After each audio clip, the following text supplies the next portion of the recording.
Hello, I'm Kate Simpson, and welcome to the first episode of the American Years podcast. In this, the first of two introductory episodes, local historian Margaret Hubbard guides us through the background that led to the Americans establishing a base in the Holy Loch on the Cowal Peninsula in Argyll.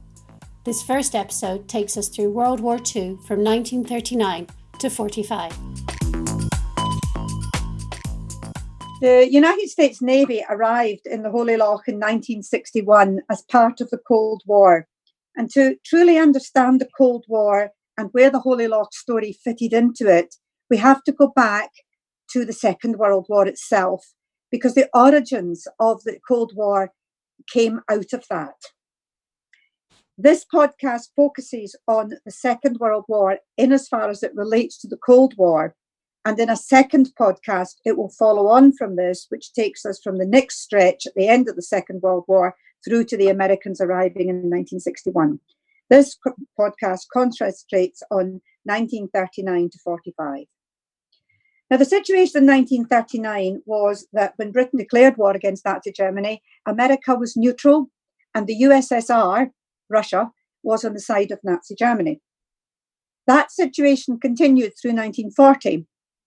By the end of 1940, the Nazis had controlled the whole of Western Europe, and the Americans were still neutral, and the USSR was still on the German side. The big shift came in 1941. Two things happened. In the June of 1941, Germany declared war on the Soviet Union, on the USSR. And by so doing, that automatically shifted them from one side to the other. So Britain was no longer alone. The USSR was suddenly on Britain's side. And then in December of 1941, the Japanese attacked Pearl Harbor.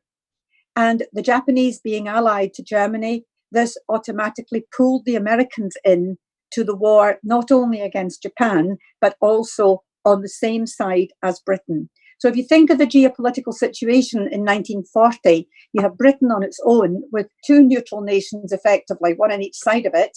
And although Russia wasn't really that neutral, but certainly not on Britain's side. And by the end of 1941, the whole thing had shifted, and the USSR and the USA were on the same side as Britain, with Germany sandwiched in the middle.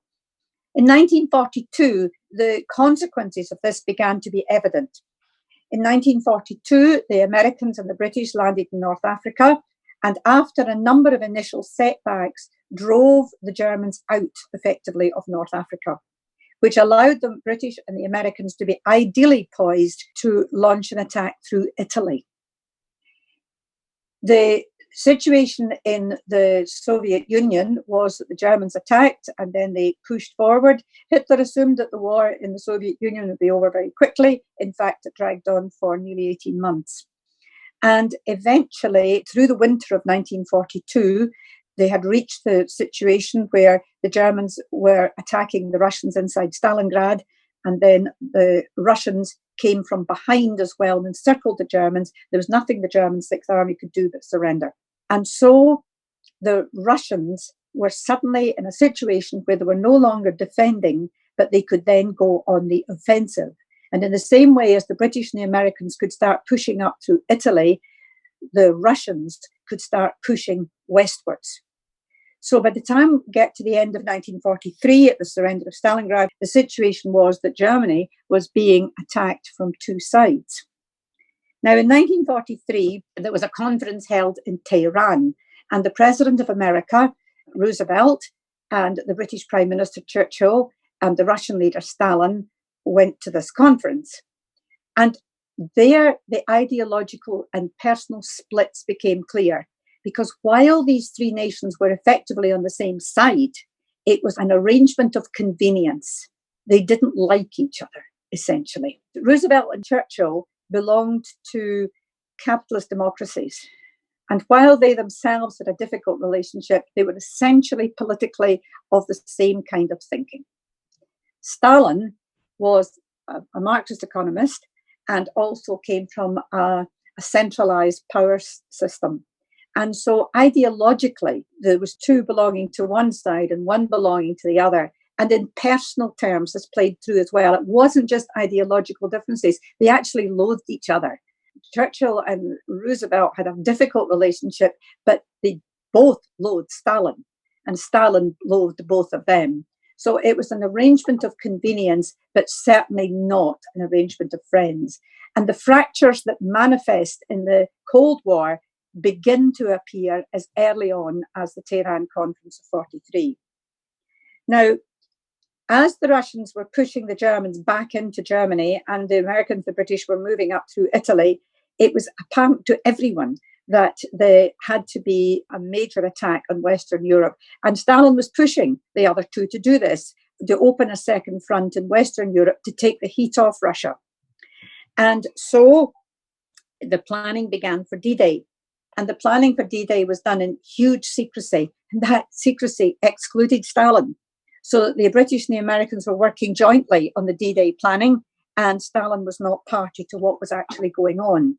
Now, logically, you could argue that he needn't have been part of it because he wasn't part of it, but it does reinforce the enmity, or at least dislike, that was emerging between them all. 1944 was D-Day.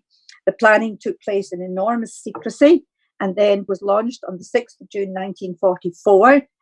And after that particular day, the grand plan was that the British would take the northern route into Germany, the Americans would go south and then swing west, so that effectively Germany was then being attacked by two prongs from the west to split the defence. So by the time we get to the end of 1944, Germany was by this time being attacked on four sides. The Russians coming in one direction, the Americans and the British coming up through Italy, the British coming the northern route through Holland via Arnhem, and the Americans coming, having gone down as far as Brittany and then swinging west. And by the time we get to 1945, the January of 1945, the Russians had crossed the River Oder, having covered 300 miles in 2 weeks, which indicates just how the German defence was collapsing. And by the April of 1945, they had arrived in Berlin. The Russians got there first. And on the 30th of April, which was the day that Hitler killed himself, the red flag was flying over the Reichstag. The British and the Americans didn't get there before the Russians. So the Russians were actually in occupation in Berlin when the British and the Americans arrived a few days later. And then the Nazis surrendered the following week, and that was Victory in Europe Day, VE Day. Now, you would think that would be the point at which these victors would come together and the friendship or the alliance that had made this possible would actually then work out the future. But in that moment of the success, the fractures began openly, the fractures that would lead directly into the Cold War. Because the problem was what was going to happen next. And at Potsdam, they met again just a couple of months later, and it was clear what the problem was. In order for the Russians to have got to Berlin first, they had crossed Eastern Europe. They had defeated Lithuania, Poland, Czechoslovakia, and so on the way across. So they were occupying these countries. For the Russians to go back inside their own territory would have been like a retreat. On top of that, Stalin wanted a buffer zone. The ideological splits between the West and the East were so clear by this time that what Stalin did not want was a common border. Everybody knew that Germany had to be dismembered and sorted out in some way to prevent this happening again. Something had to be done to Germany to prevent a recurrence of a situation.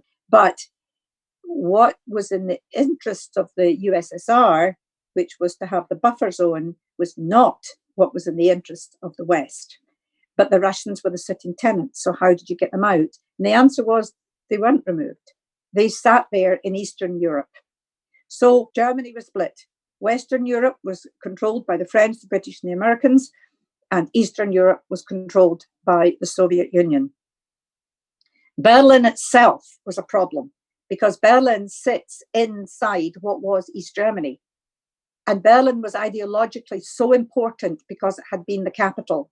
It was unthinkable to the British and the Americans to leave Berlin in Soviet hands. And so at Potsdam, the agreement was reached that Berlin itself would be divided into 4. So the Russians would control one sector of Berlin, and the British, the Americans, and the French would control the other 3 parts of Berlin. And so Berlin became a divided city inside East Germany, which was in the control of the Soviet Union. And so Berlin became the flashpoint for the split between the 2 sides, because you have the capitalist democracies on one side and you have the Marxist communist totalitarian state on the other side, and Berlin sitting there as a flashpoint in the middle of it all. And out of that came what was referred to as the Cold War. Now, why it didn't become a hot war in the original part was partly because nobody had the stomach for another war, but partly also by 1945, the Americans had atomic weapons. The Russians didn't. And so a hot war in which one side had superiority against the other side was not something the Russians would have taken on. So it became a Cold War with the term the Iron Curtain. The Iron Curtain had descended over Europe, splitting the communist Soviet bloc on one side and the Western democracies on the other, with Berlin as the flashpoint. And it's out of that that the Cold War emerged. It was the ideological differences, it was the personal differences, it was a complete distrust of one side for the other, and it was the issue that one side had atomic weaponry and the other side, while it was working on atomic weaponry, hadn't yet developed it. And the story of what happens from there in Berlin in 1945 directly leads in a straight line to the Americans being in the Holy Loch 16 years later. That's it, folks. You have been listening to Margaret Hubbard on the American Years podcast. Join us next time as Margaret takes us forward in history from the Cold War to the arrival of the Americans in the Holy Loch in 1961. Thank you for listening.